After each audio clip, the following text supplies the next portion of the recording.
Sometimes, as fans, spectators, analysts, media people, I think sometimes we raise the bar way too high for athletes coming out of college and entering, what prospective sport they're going to commit to for the next, hopefully, 12 to maybe anywhere from 12 to 20 years.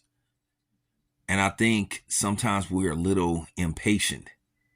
And I think everything is a wait and see process. I think my thing is you really don't know how good an athlete's going to be in his prospective sport till usually um, year 3 or 4. That's when you kind of know where he's headed and where he might not be headed. Just like I told you guys about Trevor Lawrence, um, his first couple of seasons was going to be shaky, but as you can see now, Trevor Lawrence is figuring it out. He went from being a prospect to an okay quarterback, and now, right now, he's a good quarterback, and hopefully, he can become a great quarterback. Okay,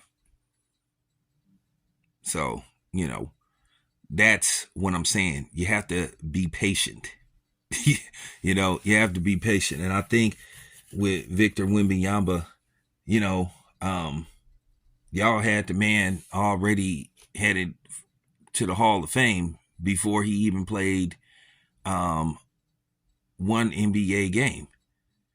And his debut, he had 15 points, and you guys say, "Oh, the man is a bust." I'm like, a bust after one game. I'm like, good grief! Like y'all act like the Spurs was the favorite to win it all. But he bounces back, has a great game. He plays like 31 minutes. He has 21 points, has some blocks, did decent on rebounding.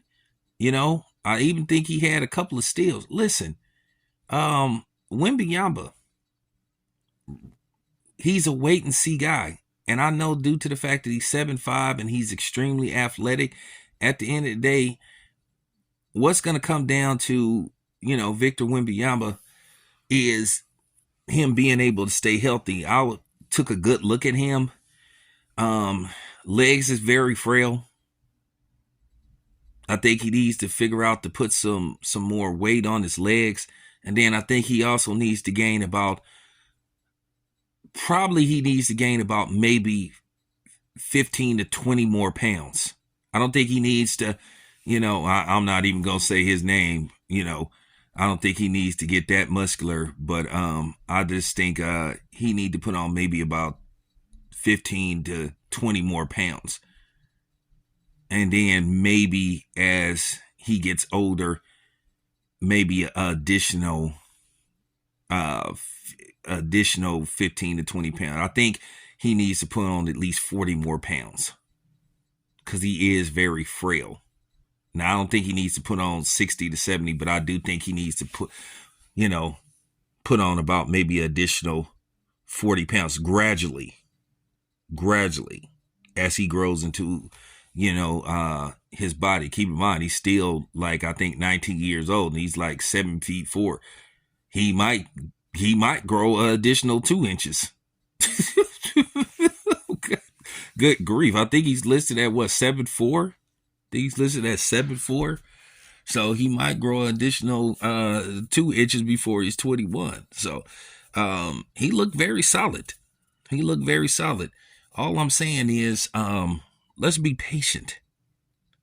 I'm not gonna lie. I'm gonna check the Warriors schedule, man, and see when is the Spurs coming to the Bay Area. I might go watch a Warriors game. I have yet to see a Warriors game at the new stadium. In all likelihood, I will be attending Devin Haney versus Regis Prograis. So that'll probably be my first time ever, going into the Chase Center. And I wanted to watch some Warriors games a couple of years ago when they first started allowing fans to attend games, but due to certain circumstances, and you know what that is, and I'm not going to even go into that, I elected not to I elected not to try to go to Warrior games at the time because of other situations that was out of my control. So you know what I'm talking about. But nevertheless, though, like I said, they have 80 more games to go. They have they have a full season to go. So let's wait until the season is over before we make that assessment about Victor Wembanyama. And keep in mind, like I said, guys like him, um, you really don't know where a player is going to be, like I said, until really the third or fourth season. So, like I said, we really won't know where Wembanyama is headed as far as his legacy as an NBA player goes until like I said, the third or fourth year. So we just gonna have to see. Anyway, it's your boy Tam. I'm out.